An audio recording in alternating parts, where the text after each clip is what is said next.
aux initiatives portées par 2 associations du Carbet.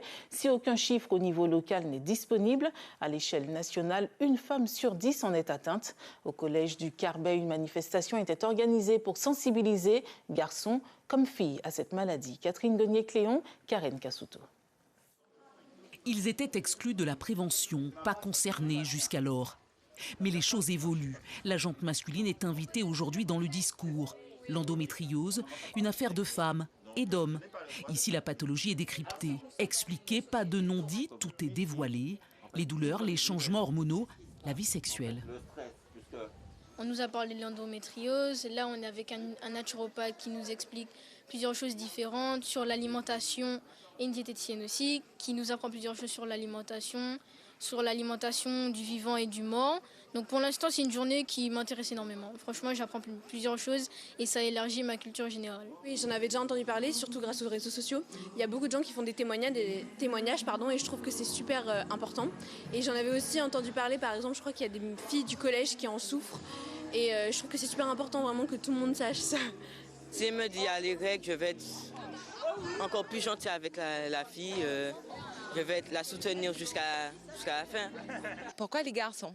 Parce que les garçons ont une mère, les garçons ont une sœur, les garçons ont aussi une petite amie. Et ça, la plupart du temps, quand je reçois mes clients, les hommes sont franchement démunis et en désarroi. Il est temps aussi que les hommes, on puisse leur apporter la connaissance pour savoir avoir les moyens d'accompagner efficacement la personne qu'ils aiment le plus. Il faut pouvoir l'accompagner dans un centre de santé sexuelle, là où je suis, pour que je puisse l'aider à comprendre la douleur, l'évaluer, qu'elle puisse entendre que ce n'est pas normal.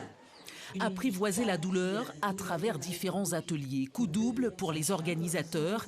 Ils ont misé sur la prévention et la prise en charge. Sophrologie, alimentation, ostéopathie, ces outils parfois méconnus. La maladie est sourde, se vit dans le silence. Pourtant, la Martinique présenterait de nombreux cas. En théorie, on parle d'1 femme sur 10 à l'échelle nationale. Cependant, nous savons très bien qu'en Martinique, ce chiffre-là n'est pas forcément en accord avec le ressenti du territoire. Donc c'est pour ça que la filière justement va prochainement mettre en place des études épidémiologiques pour justement affiner en tout cas cette expertise afin de savoir exactement le nombre de femmes qui est touchée par l'endométriose. Les malades souffrent encore d'une errance thérapeutique. Les femmes les plus chanceuses entament des parcours de soins dans l'Hexagone. Ici, la filière endométriose de Martinique accompagne les patients.